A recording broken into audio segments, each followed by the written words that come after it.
Freitas, solta um trechinho do documentário, né, que a gente vem anunciando desde o dia da comemoração dos 3 anos da Cruzoé. Fizemos aquela live com o Diogo, com o Mário, com o Rodrigo Rangel, e pedimos que vocês que têm interesse em receber esse documentário, fizessem um cadastro, entrassem no site, fizessem um cadastro. Esse cadastro ainda está disponível.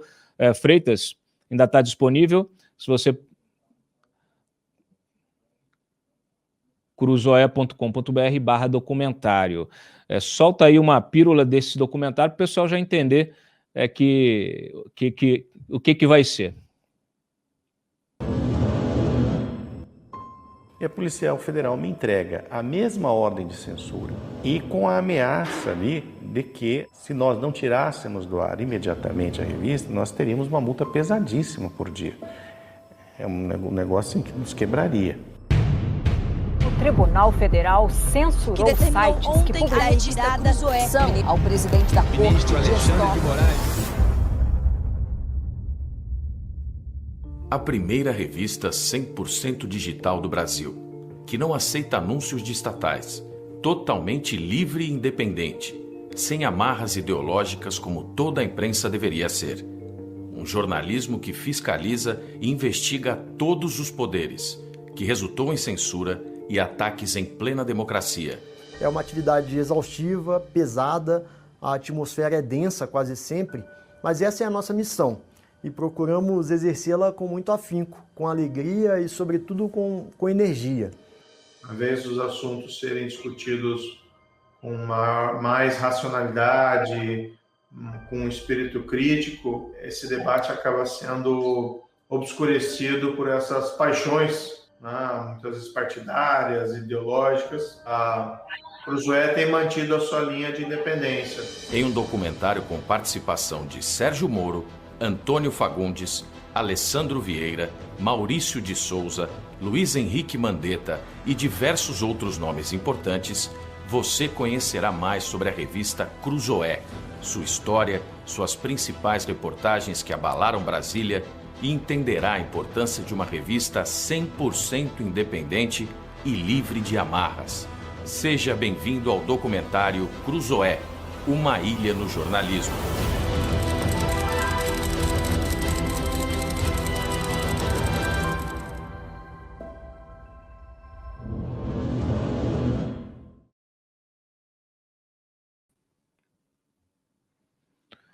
Muito bem. Gostaram? Eu gostei.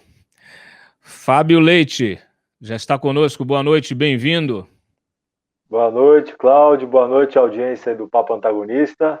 Também acabei assistindo agora junto com Gostou? vocês pela primeira vez. Aí. Gostei. Cuidado aí que a tua tela mudou de posição. Ó. Você está no celular? Eu estou no celular e estou me ligando aqui, só um minuto. Peraí. Bota no modo avião. Aqui é assim, ao vivo. Aqui não tem filtro, não. Desculpa aí, gente. Imagina. Gostou ou não gostou, pô? Pô, gostei pra caramba, cara. Foi muito legal. Vejo a hora de ver o documentário aí. Bacana. Ó, capa da Cruzoé. Freitas, já pode colocar aí a maldição de Toffoli. O pessoal está perguntando, mas o que é a maldição de Toffoli? O que é? Eu não vou responder, não. Você que vai. Responde aí, Fábio. Pois é, Cláudio. O Toffoli, a gente acompanhou nessa última semana, né, a delação do ex-governador do Rio, Sérgio Cabral.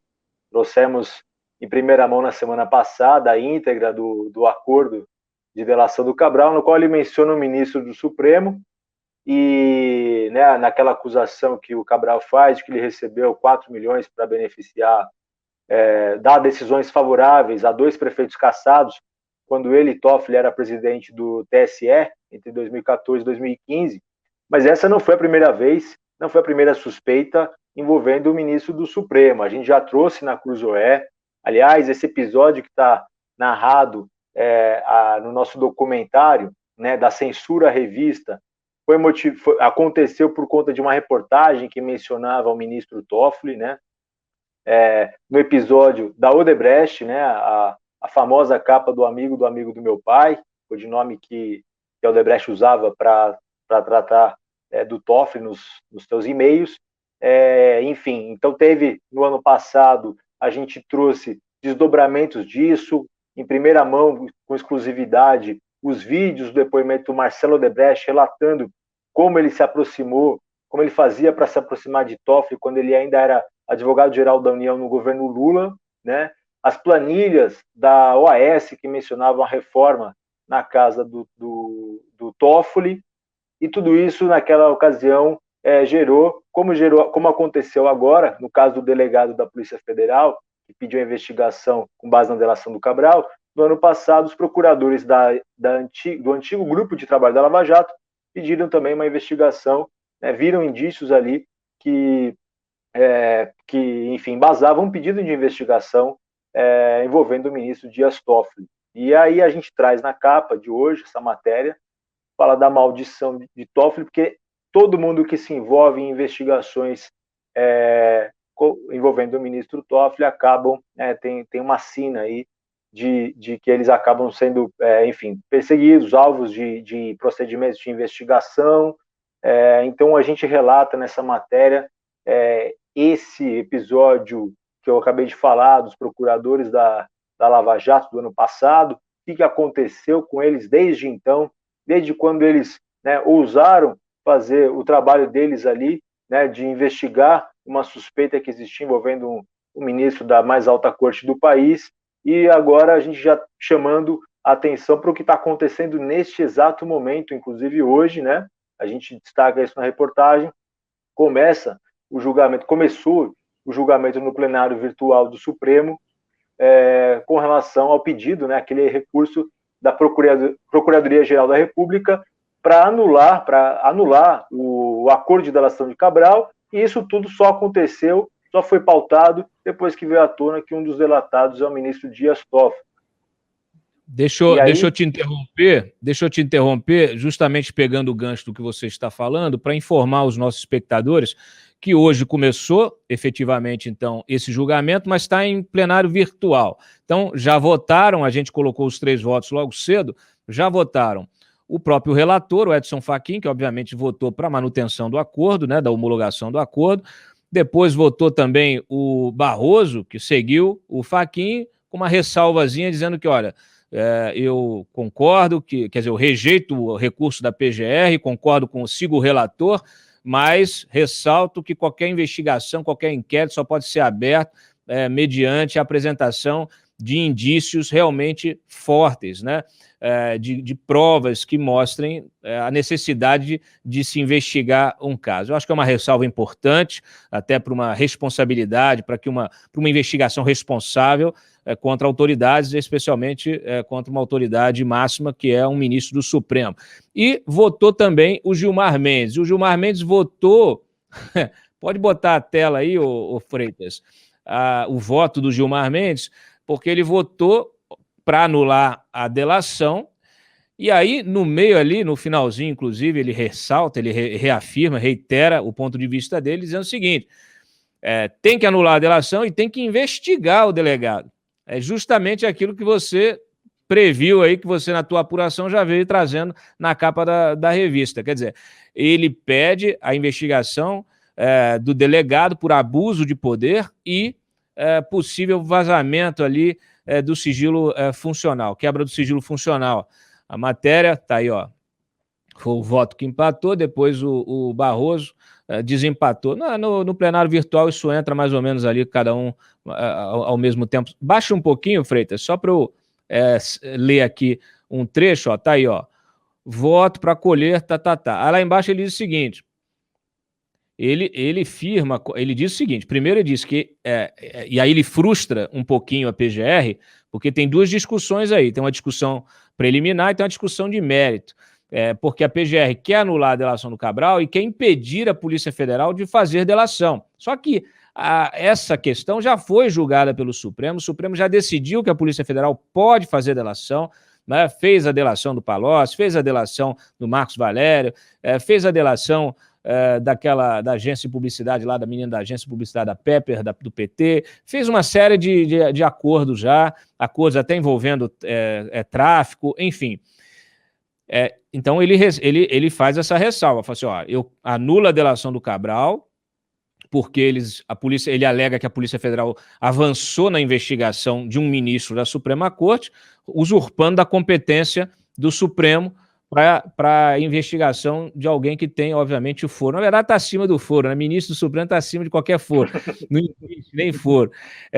E ele fala, olha aí, ó, ele fala assim, ó, houve usurpação das atribuições, e fala de ilicitude na investigação, tentativa de criminalização de atos de arquivamento praticados pelo presidente do STF, o Toffoli, em exercício a pedido da PGR, e confirmar em sede de embargos. Vazamento seletivo das informações desse caso, sigiloso para a mídia, com possível violação justamente do sigilo funcional. E aí ele completa, bem no modo Mendes, né? Gilmar Mendes, a construção de narrativas mentirosas e o seu uso ardiloso tem se tornado a principal ferramenta de perpetuação de um modelo autoritário de justiça em nosso país, fecha aspas. Eu acho curioso, Fábio, que parta de um ministro da Suprema Corte, que é quem tem, vamos dizer assim, que está na cúpula do judiciário, é da cúpula do judiciário que parte, né, as súmulas, as decisões que vão balizando todo o trabalho do judiciário nas instâncias inferiores. Então, é muito curioso que ele fala em ditadura, toda hora ele cita a União Soviética e tal, que isso venha de baixo para cima, né, como se um juiz de primeira instância tivesse poder de fato, né, como se todas as decisões de um juiz de primeira instância não pudessem ser reformadas na segunda, na terceira ou na quarta instância, que a gente chama que é o Supremo, como se ele atribui um poder extraordinário para um policial, para um delegado, para um procurador de primeira instância. É narrativa também, né? Não, totalmente, Cláudio. E você destacou, a gente de certa forma, antecipou nessa matéria, porque a gente já sabia que isso ia acontecer, né? Não que fosse vir explicitamente no voto do ministro Gilmar, já hoje, no primeiro dia de julgamento, no plenário virtual, né? Mas a gente mostra porque já tinha essa apreensão dentro da Polícia Federal, conversei com várias pessoas dentro da Polícia Federal, já tinha essa apreensão justamente pelo histórico que a gente mostra nessa reportagem. O que passaram, o que estão sofrendo esses 3 procuradores que pediram uma investigação, que tomaram depoimento do Marcelo Odebrecht, analisaram não sei quantos terabytes de arquivos apreendidos da Odebrecht, depois da OAS, e viram ali indícios robustos ali, né, de suspeita de algum desvio de conduta ali relacionado ao ministro Dias Toffoli. É um pedido de investigação, né? Isso foi parado, né? A PGR não levou adiante, porque no Ministério Público Federal, o procurador, quem pode atuar perante ao Supremo é a PGR, exclusivamente. O procurador-geral Augusto Aras não levou isso para frente. Esses 3 procuradores saíram da Lava Jato e depois começaram a responder por uma sindicância que é muito parecida com o que o ministro Gilmar Mendes está pedindo para o delegado, Dr. Bernardo Guidali, que foi quem fez esse pedido de investigação com base na delação do Cabral, né? E essa narrativa é curioso porque, primeiro que eu acho essa discussão de hoje, né, ela é muito importante, muito complexa para você ser discutida no plenário virtual, né? E eu destaco isso, Cláudio, porque, inclusive, o voto mesmo do Fachin, que é o relator, deu o primeiro voto, já subiu o voto dele de madrugada, né? O voto do Fachin já gerou uma grande confusão, né? Porque você estava mencionando, né? Eu até procurei depois, hoje durante o dia, o STF, para entender exatamente o que ele decidiu, porque ele fez uma divisão ali do voto duplo. A gente está subindo daqui a pouco, inclusive, uma reportagem na Cruzoé explicando esse voto duplo e um recado que o Fachin dá para a PGR. Mas na preliminar, o Fachin ele se manifesta contra o acordo, porque ele resgata o voto dele lá de 2018, 2019, quando o plenário do Supremo decidiu constitucional as polícias, a federal, a polícia civil, fecharem acordo de delação. Fachin foi contra e foi voto vencido. Nesse agravo, nesse recurso agora da PGR contra a delação do Cabral, ele vai lá e fala, olha, na preliminar, eu sou contra o acordo, porque eu sempre fui contra. Estou sendo coerente com o meu voto lá de trás. Mas no mérito, eu não concordo com o argumento da PGR. E o argumento da PGR no mérito é o seguinte, não queremos o acordo com o Sérgio Cabral, porque ele é uma pessoa inidônea, temos a suspeita, na verdade nem suspeita, eles afirmam que o Cabral ainda esconde dinheiro fora do país, não apresenta nenhuma prova, nenhum indício, né? E, inclusive, o Fachin, quem estiver acompanhando pode depois, daqui a pouquinho, entrar na Cruzoé, a gente explica um pouquinho esse voto do Fachin, que gerou essa confusão, porque na preliminar ele é contra o acordo, no mérito ele é a favor, ele rejeita os argumentos da PGR, né? Mas, enfim, essa narrativa... O acordo que ele mesmo assinou, né? Acordo que ele mesmo homologou. Eu entendo... Como é que você explica isso para as pessoas? Isso tinha que ser debatido numa sessão.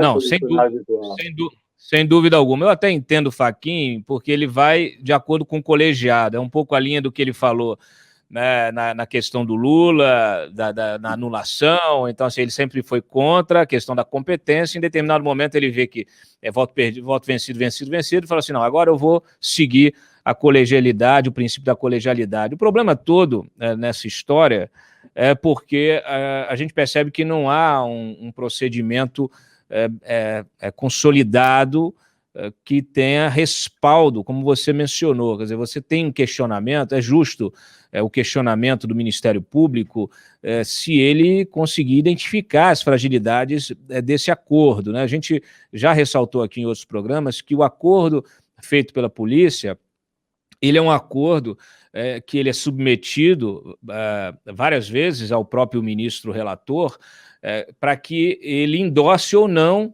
aquelas, inclusive as diligências preliminares de corroboração dos indícios que são colocados pelo delator nesta proposta de acordo. Então, é preciso que fique muito claro se, por exemplo, pode deixar o Fábio junto comigo na tela, Freitas, é preciso que o Fachin, é preciso que realmente tenha o debate público para ficar claro, afinal de contas, como esse processo é todo sigiloso, a gente tem dúvidas, afinal de contas, se a polícia avançou nas conversas e na busca de materialidade, né, com agenda, voto do ministro, Toffoli, mudando o voto, o vídeo, do não sei o quê, porque essas diligências, elas significam que a investigação avançou um pouquinho.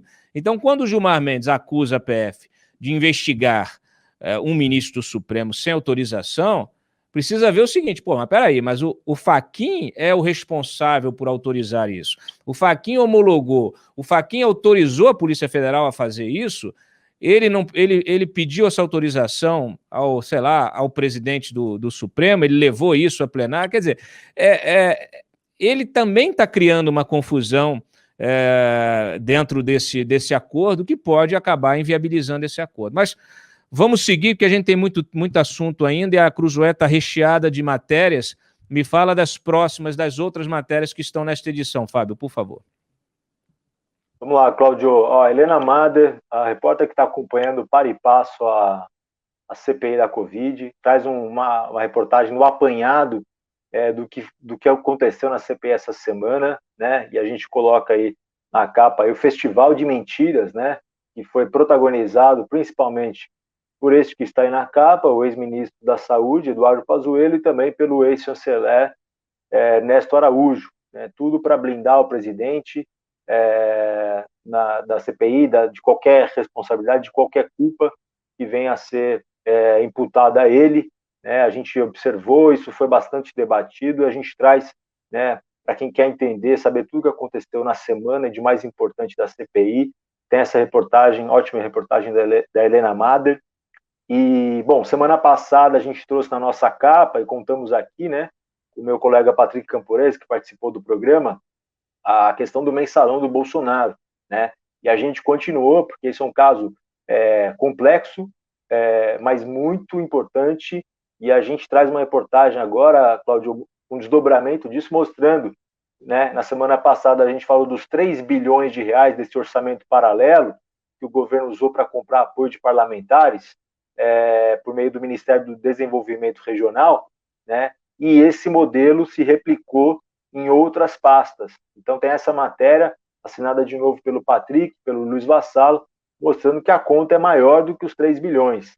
Eles levantaram as planilhas, né, desse orçamento paralelo, os ofícios que foram enviados, identificaram aí mais 850 milhões de reais que foram utilizados da mesma forma por aliados do presidente, né, para mandar para os seus redutos eleitorais, e aquele método que o Patrick contou muito bem na reportagem passada, contratando empresa de amigo, empresa de parente, enfim, que a gente já identificou, então, mais 850 milhões nos ministérios do turismo e da agricultura. Está aí uma ótima matéria também. Na seção internacional, nosso especialista, o Duda Teixeira, faz um perfil aqui, conta como é que nasce, né, como é que se constrói um ditador. A gente está testemunhando isso aqui, muito, muito próximo em El Salvador, o Nayib, deixa eu pegar aqui, Nayib Bukele, que, aliás, foi recentemente elogiado pelo deputado Eduardo Bolsonaro, né, e os leitores precisam ver esse relato que o Duda faz do que o Bukele está fazendo em El Salvador. Um nome que foi eleito também prometendo combater a corrupção e hoje está enterrando, criando obstáculos das investigações que de combate à corrupção em El Salvador, ataques à imprensa, Deixa eu fazer uma observação. Que é crítico. Manda lá. Põe a capa de novo, Freitas. A capa não, a matéria do ditador. Olha só. O cara é realmente um ditador em construção, né? Eu não sei se é só um ditador em construção, mas ele tá com óculos fashion, uma barba toda, parece até aquela barba desenhada, né? Eu não sei se tem Photoshop nessa foto, mas aí o casacão de couro aí, não sei. Eu gostei do estilo aí, bem moderno, né? Você gostou do estilo? Parece um ditador mais moderno que o nosso, né? Não, isso sim, mais moderno. Mas ele tem ali um elo também, ali também com crime organizado, né? Uma suspeita muito grande de que ele está usando acordos com o crime organizado para baixar os índices de criminalidade no país. Sempre tem. O Freitas, deixa eu parabenizar, porque você está sendo elogiado, quer dizer, estão elogiando a capa do Pazuello, do Nariz de Pinóquio, mas eles não sabem que é sua, né? Então põe lá. Aí. Matheus, Freitas e Matheus. Muito bem, parabéns aí, ó. Ficou muito legal, furando a máscara, o Nariz de Pinóquio. É uma foto real, a montagem em cima da foto que foi feita. Essa foto é do Adriano? Agência Senado. Muito boa foto também. Fica aí, obviamente, o crédito, né? Vamos seguir adiante. E aí tem a entrevista, né? Entrevista com o senador Otto Alencar, o médico socorrista, né, da CPI. Uma entrevista bem interessante também, ele já fazendo a análise dele sobre o que foi debatido agora e, enfim, para ele já tem indícios muito, muito consistentes dessas primeiras semanas de depoimento sobre a responsabilidade do presidente Bolsonaro na inércia aí, que agravou essa tragédia da pandemia no Brasil. E as muito colunas, bem, né? Essa semana, Diogo Mainardi, Mário Sabino e Sérgio Moro. imperdível a edição da Cruzoé, que já está na nossa banca digital, né? A nossa revista 100% digital já está disponível para você assinante. Quem não é assinante, está aí embaixo, ó, o QR Code, mira a câmera do celular, você vai direto, vai assinar a Cruzoé, vai ganhar o a mais e também um e-book do Mário Sabino, com os artigos do Mário Sabino, sempre excelentes. Fábio, obrigado pela tua participação mais uma vez aqui. Você já virou sócio do Papo Antagonista. Só chamar. Eu que agradeço, Cláudio. Bom fim de semana para você e para todo mundo. Grande abraço, descanse, recarregue as energias para mandar ver na semana que vem. Pode deixar. Um abraço.